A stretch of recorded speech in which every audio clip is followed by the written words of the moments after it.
37절에서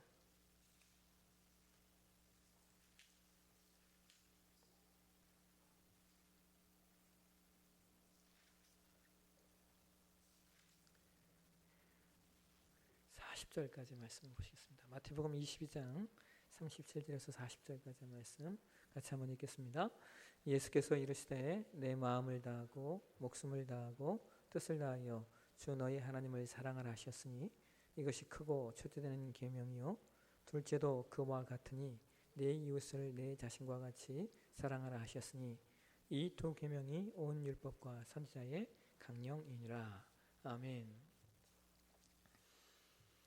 오늘 말씀에서 신앙고백서 35번째 시간인데요. 여러분, 우리가 믿는 이 기독교 신앙, 이 개신교 신앙, 우리가 프로테스탄트라고 얘기하는데, 프로테스탄트 교회는 16세기 종교 개혁을 통하여 탄생된 교회이기는 하지만 동시에 초대교회부터 시작되어지는 교회의 역사성을 우리가 계승하고 있습니다. 그래서 초대교회부터 시작되어진 교회가 긴 시간 속에서 우리가 믿는 하나님이 어떤 분이고 우리가 신앙하는 신앙이 어떤 신앙인가를 여러 가지 신조들과 그리고 여러 가지 신앙 고백서들을 통하여 정립을 해놓았습니다. 그래서 우리가 믿는 신앙의 내용이 뭔가를 우리가 확인하는 가장 쉬운 방법은 역사 안에서 우리의 신앙의 선배들이 만들어 놓고 그들이 계승해 놓은 신조와 그리고 신앙 고백서들을 우리가 보면은 이게 우리가 믿는 신앙의 내용이구나 이걸 확인하실 수 있습니다. 그러니까 여러분이 고백하는 그 가장 기본적인 신조가 뭡니까? 사도신조죠. 그러니까 사도신조는 신조라고 하는 말은 뭐냐? 우리가 암송할 수 있고 그리고 또 예배 때 그것을 고백할 수 있는 내용으로 만들어진 게 신조입니다. 이 때문에 우리 교회도 사실은 이제 사도신조를 매주 고백을 하고 있죠. 그런데 일단은 또 다른 개혁파 교회들은 사도신조만 고백하는 게 아니라 어떤 교회는 니케아 신조도 고백하고 어떤 교회는 아다나시우스 신조도 고백하기도 하고 어떤 교회들은 뭐 칼케톤 신조 내용이 좀 길긴 하지만 좀 함축해서 고백하기도 하고 이렇게 합니다.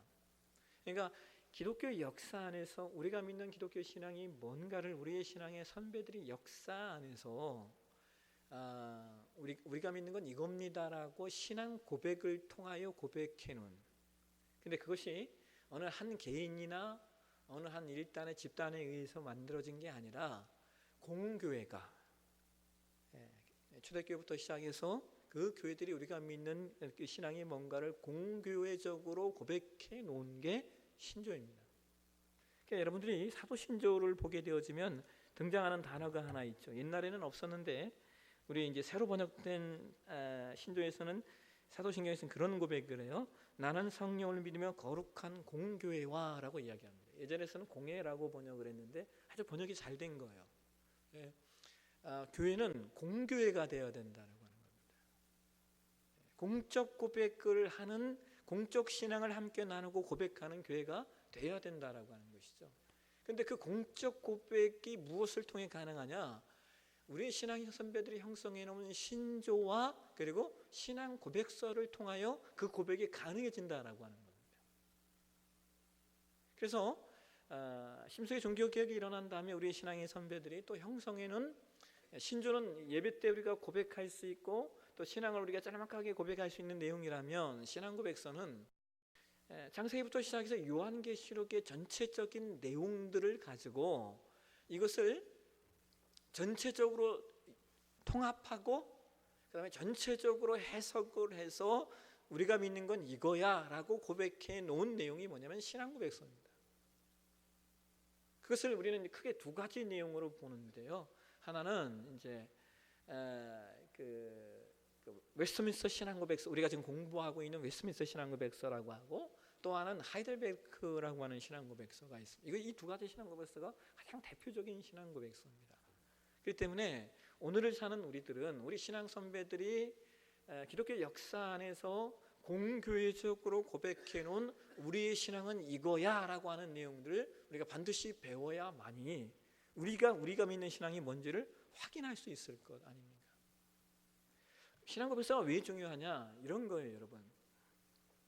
성경에 어떤 말씀은 그 구원을 뭐라고 얘기합니까? 오로지 하나님의 예정과 선택이라고 이야기하잖아요. 또 어떤 말씀에 이런 말씀도 있죠. 내가 문 밖에서 두드리노니 네가 문을 열면 내가 너로 들어가 너와 더불어 먹고 오라고 이야기한단 말이에요. 아니, 어떤 말씀에서는 그 구원이 오로지 하나님의 창세전에 너를 예정하시고 선택했다라고 말하는데, 왜 어떤 말씀에서는 또 내가 문 밖에서 두드리노니 네가 문을 열면 이라고 얘기하냔 말이죠. 자, 하나는 정확히 예정을 이야기한다면, 하나는 마치 그 사람이 문을 열어주어야만 예수님이 들어갈 수 있듯이 얘기하고 있다라고 하는 거예요. 이렇게 충돌되는 말씀들이 있다라고 해요. 그 모든 것들, 성경에 이런 말씀들 외에 우리가 이 성경을 읽다 보게 되어지면 왜 여기서 이 말씀을 했는데 왜 여기서 이런 말씀이 나올까라는 고민들을 전체적인 성경의 내용 속에서 우리에게 그것을 해결해 주고 그것에 대한 답을 주고 있는 것이 뭐라는 거예요? 그게 신앙고백서라고 하는 거예요. 우리가 믿어야 될 게 뭐고, 우리가 성경을 통하여 고민하게 된 그 모든 것들에 관하여 우리에게 답을 주는 것이 신앙고백서예요. 그래서 역사적으로 개혁된 교회, 그러니까 16세기 종교개혁을 통하여 탄생된 교회는 아까 제가 말씀드린 두 가지 신앙고백서를 가지고 있는데, 한국교회 빨리 들어온 신앙고백서가 웨스트민스터 신앙고백서고, 사실 하이델베르크 신앙고백서는 저 유럽권에서 만들어진 거기 때문에 우리 안에 빨리 전래되지는 못했습니다. 웨스트민스터 신앙고백서는 영미권에서 만들어진 거거든요. 그러니까 우리는 사실 유럽보다 이쪽이 좀 가까웠기 때문에 거기서 먼저 우리에게 번역돼서 들어와서 또 우리에게 많이 가르쳐지고 알려진 내용이 이제 웨스트민스터 신앙고백서입니다. 그래서 웨스트민스터 신앙고백서에는 전문이 있고, 그다음에 대유리 문답이 있고, 소유리 문답이 있다는 이야기하죠. 전문은 전체적인 내용들을 포괄해 놓은 내용이고, 그다음에 대유리 문답과 소유리 문답은 뭐예요? 대유리 문답은 어른들 성경 공부를 위해서, 소유리 문답은 뭐예요? 아이들 성경 공부를 위해서 만들어 놓은 내용이에요. 그러니까 사실은 우리 신앙이 뭔가를 배우려고 하면 아이들에게 뭐만 가르치면 되는 거예요? 소유리 문답만 가르치면 되는 거예요. 우리 기독교 신앙이, 우리가 믿는 고백의 신앙이 뭔가를 아이들에게 소유리 문답만 가르쳐 놓으면은 어렸을 때 아이들이 이게 기독교 신앙이구나를 체계적으로 배우면서 성장할 수가 있다.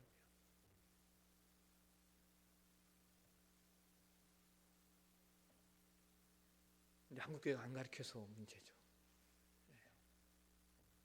그러니까 작년일도 마찬가지예요. 우리가 대유리 문답을 적어도 주중 예배 시간에, 우리가 소요 예배 시간이나 이런 시간에 대유리 문답을 배우고, 또 전문 웨스트민스터 신앙고백 전문을 배운다고 하면 우리가 고백하는 신앙의 내용이 무엇인가를 물론 여러분 한 번, 두 번 들어서 되겠습니까? 오랜 시간 속에서 우리가 계속해서 그 말씀들을 들어간다면 적어도 교리 부분에 있어서, 기독교 교리 부분에 있어서는 우리가 정말 우리 신앙의 가장 중요한 것들을 다 체득할 수 있고, 동시에 그것이 우리 안에 찰떡이 되어지면 어떤 이단이 우리를 찔러도 그것을 분별할 수 있는, 우리가 그냥 이게 아닌가 하고 이렇게 쫓아가지는 않을 수 있는 그런 믿음의 내용들이, 그런 체계들이 우리 안에 이제 만들어지게 되는 겁니다.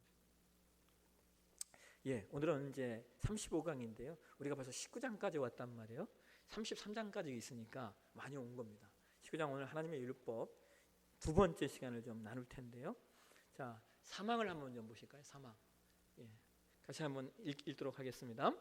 일반적으로 도덕법이라고 불리는 이 율법 외에도 하나님께서는 기꺼이 미숙한 교회인 이스라엘 백성에게 의식법을 주셨다. 거기에는 몇 가지 모형적인 의식이 포함되어 있는데, 부분적으로는 예배에 대한 것으로서 그것은 그리스도와 그것을 통해서 베풀어질 은혜를, 그가 행하실 일들, 그가 받을 고난들, 그리고 그의 공로로 주어질 유익들을 예표하고 있으며, 또한 부분적으로는 도덕적인 의무들에 대한 여러 가지 교훈들이 제시되어 있다. 그런데 이 모든 의식법들은 지금 신약 시대에는 폐기되었다. 자, 율법에는 우리가 이제 법에 대해서 배우고 있단 말이에요. 율법에는 도덕법이라고 불리는 율법 외에도 하나님이 그 이스라엘 백성들에게 주신 의식법이 있다라고 하는 거예요. 그 의식법의 대표적인 내용이 뭐냐면 제사법입니다. 근데 여러분 사망 그 첫 소절에서 뭐라고 말하냐, 두 번째 소절인가요? 하여튼 뭐라고 말하냐면 하나님께서는 기꺼이 미숙한 교회인 이스라엘 백성에게라고 이야기합니다. 그러니까 지금 뭐라고 얘기하는 거예요? 이스라엘을 교회로 표현을 하고 있는 거죠. 근데 이스라엘 백성은 교회였는데 그러나 미숙했다라고 하는 겁니다. 이 미숙했다라고 하는 표현은 뭐냐? 완성되지 않았다라는 의미입니다. 그래서 미숙한 거예요. 그래서 그 미숙한 교회, 아직 완성이 되지 않은 그런 교회이기 때문에 거기에는 뭘 주셨다? 의식법을 주셨다. 그 의식법의 가장 핵심적인 내용이 뭐라고요? 제사법이라는 거예요. 그래서 제사를 드릴 때 여러분이 이제 성경을 읽다 보게 되지만 여러분들이 가장 많이 무너지는 곳이 어디입니까? 창세기, 출애굽기, 레위기 들어가면 이제 무너지기 시작하잖아요. 그렇죠? 왜냐하면 거기엔 제사에 관한 말씀들이 뭐 엄청나게 많으니까 많은 성도들이 출애굽기까지 좀 읽다가 레위기 들어가면 이제 성경을 이제 읽는 걸 이제 중단하는 성도들이 많고, 레위기가 시험에 드는 이제 그런 책인데 그게 다 뭐가 있는 거예요? 제사법에 관한 내용들이 있다라고 하는 것이죠. 어떻게 제사를 드리고, 여러분이 읽어보셔서 아시겠지만 얼마나 복잡하고 이걸 어떻게 지켰을까 싶지 않으십니까? 구약 시대의 이스라엘 백성들이 정말 피곤하겠다, 힘들게 살았다라는 생각이 안 드세요? 이걸 어떻게 지켰을까? 지금 성도들에게 그걸 다 지키라고 하면 우리 지금 성도들이 지킬 수 있을까 싶은 거죠. 그런 여러 가지 번제 제사와 여러 가지 제사의 방법과 그 다음에 그 제사의 내용들에 관한 율법부를 주셨어요. 근데 뭐라고 얘기하는 거예요? 그 모든 것들은 그것은 그리스도와 그를 통하여 베풀어질 은혜를, 그리고 그가 행하실 일들을, 그리고 그가 받을 고난을, 그리고 그의 공로로 주어질 유익들을 예표하고 있다는 거예요. 그러니까 구약의 제사가, 하나님께서 이스라엘 백성들에게 구약의 제사법을 주신 이유는 다른 게 아니라 뭐요? 오실 메시아, 오실 예수님에 대한 예표일 뿐이라는 겁니다. 그래서 성경이 히브리서 10장에 이런 말씀을 하고 있어요. 한번 보실까요? 히브리서 10장 말씀 한번 보시겠습니다. 예, 우리 한번 같이 한번 읽겠습니다. 시작. 제사장마다 매일 서서 섬기며 자주 같은 제사를 드리되 이 제사는 언제나 죄를 없게 하지 못하거니와 오직 그리스도는 죄를 위하여 한 영원한 제사를 드리시고 하나님 우편에 앉으사 그 후에 자기 원수들을 자기 발등상이 되게 하실 때까지 기다리시나니 그가 거룩하게 된 자들을 한 번의 제사로 영원히 온전하게 하셨느니라. 자, 여러분 히브리서 10장 11절에서 14절까지의 말씀을 우리가 줄여서 영단번의 제사라고 얘기해요. 영단번의 제사. 무슨 말이냐? 영원한 단 한 번의 제사라고 하는 말입니다. 예수님이 오셔서 스스로 제물이 되어 제사를 드리심으로 말미암아 영원히 완전하게 되었기 때문에 이제 더 이상 예수님 오신 다음부터는 제사를 드릴 필요가 있다 없다? 없다고 이야기하는 겁니다. 그래서 여러분 사실상 구약 시대의 성전과 제사 의식은 모두 다 예수님에 대한 한시적이고 제한적인 법이었어요. 이것을 구약신학의 탁월한 학자인 김희보 목사님께서 구약신학 논고라고 하는 책에서 이렇게 설명을 하셔요. 성소 또는 성전은 겉으로 보아서는 모양도 없고 아름다운 것도 없으나, 여러분 우리가 상상하는 예루살렘 성전은 막 대단할 것 같잖아요. 근데 여러분 예루살렘의 성전이 지금으로 얘기하면요 그냥 작은 빌딩도 안 되는 사실 사이즈입니다. 그 크기가. 근데 우리는 뭐 이렇게 보면 대단할 것처럼 이렇게 예루살렘 성전 뭐 이게 생각하는데, 요즘식으로 얘기하면 뭐 그냥 그렇게 큰 건물도 아니고요, 큰 성도 사실은 아닙니다. 지금 그 얘기를 하고 있는 거예요. 성소, 성전은 겉으로 보아서는 모양도 없다, 아름다운 것도 없으나 그런데 하나님의 영광으로 충만한 예수 그리스도를 예표한다. 그래서 성소의 제물은 그리스도의 속죄물 되심을 예표하고, 속죄소는 죄사함의 대속사역을 예표하며, 상과 등대와 향단은 하나님의 말씀의 교제와 성령의 조명, 그리고 제사장의 기도와 관련하여 생명의 떡이신 예수님, 보혜사 진리의 성령의 비추임, 대제사장 예수님의 중보 기도 등을 예표한다. 그러니까 다 무슨 얘기를 하고 있는 거냐면요, 구약시대의 성소나 제사나 이 모든 것을 다 무엇을 초점으로 하고 있다? 예수님을 초점으로 하고 있다라고 하는 거예요.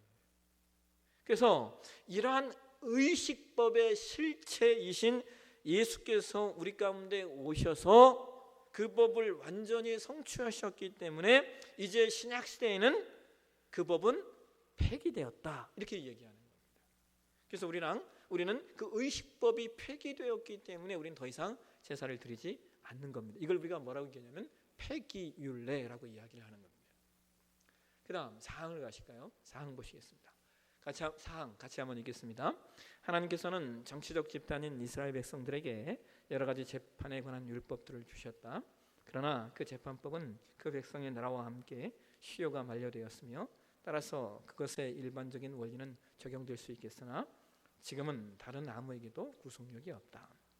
자, 사항에서 뭐라고 얘기했냐면요, 이스라엘을 정치적 집단이라고 말하고 있습니다. 이 말은 무슨 말이냐? 이스라엘이 국가를 형성했다라는 말입니다. 국가를 형성했다라고 하는 것은 이꼴 정치적 집단이 되었다라고 하는 거예요. 왜냐하면 국가가 형성되면 정치가 없어서는 안 되기 때문입니다. 그래서 그러한 정치적 집단에는 반드시 뭐가 있어야 되는 거예요? 아까 의식법이 있다면 이제는 재판법이 있어야 되는 것이죠. 그런데 그러나 이스라엘 백성들에게 주셨던 그 재판법들은 그 역시 그 백성의 나라와 함께 그 시효가 만료되었다라고 하는 거예요. 물론 이 재판법은 우리의 보통의 삶에서 그 원형을 같이 유지하는 것들도 많이 있습니다. 예를 들어 사회 안에 질서가 구현되기 위해 인간의 생존권뿐만 아니라 재산권이나 행복 추구권 등이 보장되는 것들은 지금에도 유효한 원리입니다. 그러나 반면에 성경에 기록되었지만 지금 사회에서는 이루어질 수 없는 것들이 있죠. 여러분, 성경에 있는 하나님께서 재판해야 하는 내용법으로 주신 법 가운데 아주 좋은 법들은요, 안식년제도, 그다음에 희년제도, 이런 법들은 정말 사실은 좋은 법입니다.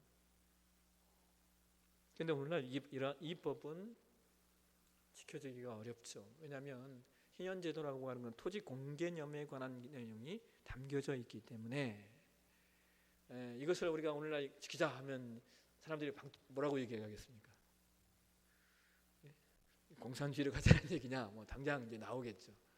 그러나 하나님께서 말씀하신 이 희년제도라고 하는 것은 결국은 어떤 그 법의 목적이 뭐였냐면 약한 이들을 보호하는 겁니다. 약한 이들, 약한 자들을 어떻게 보호할 것인가에 관한 내용이 안식년제도와 그다음에 희년제도에 다 이 내용이 포함되어 있습니다. 그래서 대단히 좋은 법임에도 불구하고 그러나 오늘의 이 시대에는 그 법을 적용하기가 쉽지 않다라고 하는 것이죠. 물론 여러분, 그렇다고 해서 오늘날 이러한 법들을 다 지키지 않느냐? 그건 아닙니다. 이걸 지키며 사시는 분들도 있습니다. 여튼 하나님께서 이스라엘 백성들에게 주신 재판법은 오늘날 똑같이 적용될 수 없는 문제들이 있다는 거예요. 예를 들어 이런 거죠. 여러분, 성경에 그 사이버 법에 대한 내용이 기록이 되어 있지 않잖아요. 무슨 얘기는 이해되시죠?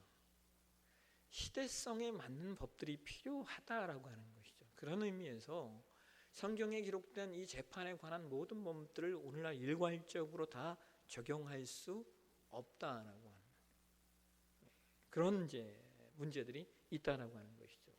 그래서 재판법은 시대성을 가지고 있기에 구약의 내용이 그대로 적용되지는 않는다라고 하는 거예요. 그러니까 여러분이 이제 뭘 하셔야 돼? 왜 이제 이런 내용들이 나오냐면 간혹 성도님들이 구약 성경에 이렇게 얘기하는데 이걸 왜 안 지킵니까? 하시는 경우들이 우리 교회는 아직 없었지만 있는 분들이 있습니다. 실제로 여러분 꽤 오래된 이야기인데 그 미국의 아주 유명한 권투 선수 하나가 실제로 소를 잡아서 제사를 드렸습니다. 자기가 소를 잡아서 각을 떠서 왜 구약에 그렇게 돼 있다는 거예요. 그대로 해야 된다 하면서 했던 일들이 있습니다. 그러니까 그분에게 목사님들이 뭘 안 가르쳐 준 거예요. 폐기율례가 뭔지를 가르쳐 주지 않았기 때문에 그런 일들이 있었던 거예요. 그런데 재판법도 역시 그 시대적 상황을 가진 내용들이 있다라고 하는 거예요. 그 다음 5항으로 한번 가실까요? 5항. 같이 한번 읽겠습니다. 도덕법은 불신자들 뿐만 아니라 의롭다함을 받은 사람들을 포함해서 모든 사람들에게 영원토록 부속력이 있음에서 그것에 복종케 한다. 그리고 그 법안에 포함되어 있는 내용에 관해서 뿐만 아니라 그것을 주신 창조주 하나님의 권위 때문에 복종해야 하는 것이다. 또한 그리스도께서 복음으로 도덕의 법에 이 같은 의무를 결코 폐하지 않고 오히려 더욱 강화시킨다. 자, 아까 앞에서 본 의식법과 재판법에 관한 것들은 그 시대적 상황이기 때문에 그러니까 이 의식법은 폐기되었고 재판법은 어떤 것들은 받는 것도 있지만 어쨌든 그 시대적 한계성을 둔다라고 얘기를 했어요. 그러나 그럼에도 불구하고 지금도 우리가 계속해서 존속되어지는 법이 있는데 그걸 뭐라고 얘기하는 겁니까? 도덕법이라고 이야기를 하는 겁니다. 뭐라고 얘기했냐면 도덕법은 불신자들 뿐만 아니라 의롭다함을 받은 사람들을 포함해서 모든 사람들에게 영원토록 구속력이 있다는 거예요. 자, 여러분 믿는 사람은 이해되는데 믿지 않는 사람들은 어떻게 이걸 적용할 수 있나? 근데 여러분 한번 생각해 보십시오. 우리가 아주 간단하게 십계명만 생각해 봐도 믿지 않는 사람들에게 1계명부터 4계명까지는 지키라고 말할 수는 없겠지만 5계명부터 10계명까지는 지키라고 말할 수 있는